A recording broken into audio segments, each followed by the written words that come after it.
ભાવનગર શહેરમાં રખડતા ઢોરનો ત્રાસ દિવસે ને દિવસે વધી રહ્યો છે અને મહાનગરપાલિકાના કરોડો રૂપિયાના ખર્ચ છતાં પરિસ્થિતિ જેસે તે જોવા મળી રહી છે। નમસ્કાર દર્શક મિત્રો, બી ન્યૂઝમાં આપનું સ્વાગત છે। હું છું પ્રવીણસિંહ।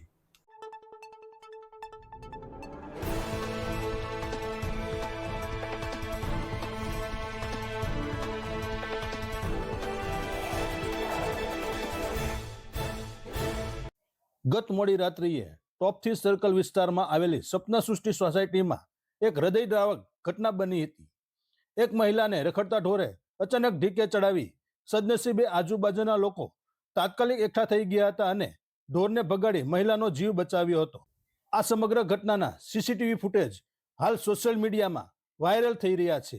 એટલું જ નહીં, આજે વહેલી સવારે પણ આ જ વિસ્તારમાં રખડતા ઢોરે કેટલાક વાહન ચાલકોને પણ ઢીકે ચડાવ્યા હતા।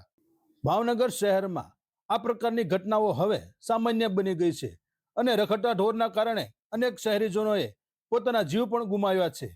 આજે વધુ એક ઘટના બનતા સ્થાનિકોમાં ભયનો માહોલ છવાયો છે।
ભાવનગર મહાનગરપાલિકા દ્વારા તાત્કાલિક આ રખડતા ઢોરને પકડીને ઢોર ડબ્બે પૂરવામાં આવે તેવી માંગ હવે વધુ પ્રબળ બની છે।